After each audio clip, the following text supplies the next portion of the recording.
May Toyota daw na bawal dumaan sa Skyway.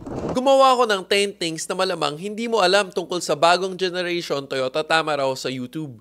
Tapos, biglang may nag-comment na bakit bawal sa Skyway ang drop side. Si Jetlaw, isang content creator, dumaan ng Skyway gamit ang kanyang bagong Toyota Tamaraw drop side. Galing siya Batangas, umakyat sa Skyway sa Philinvest. Pero bago siya nakadaan, pinara siya ng Skyway Patrol. At bawal daw ang drop side na 4-wheel. Pero 6 wheels pwede. Takado siya kasi parang Hilux lang naman ito. At pagkatapos ng ilang araw, tumesting siya ulit sa Skyway at nagtanong kung pwede daw ba siya dumaan dito. Ang nakakatawa nga lang, kilala na siya ng mga tao sa Skyway. 'Di ba? Ang contents ko ay para makatulong sa pagbigay ng tamang info sa mga viewers, kaya don't forget to check my channel. Search Real Ryan on YouTube.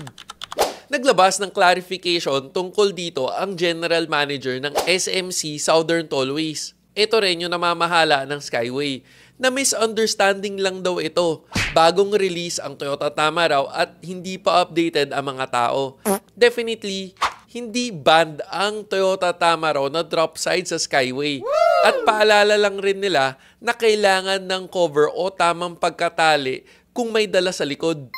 Gusto mo ba ng interesting facts tungkol sa bagong Toyota Tamaraw? Click mo lang yung link. Sana nakatulong.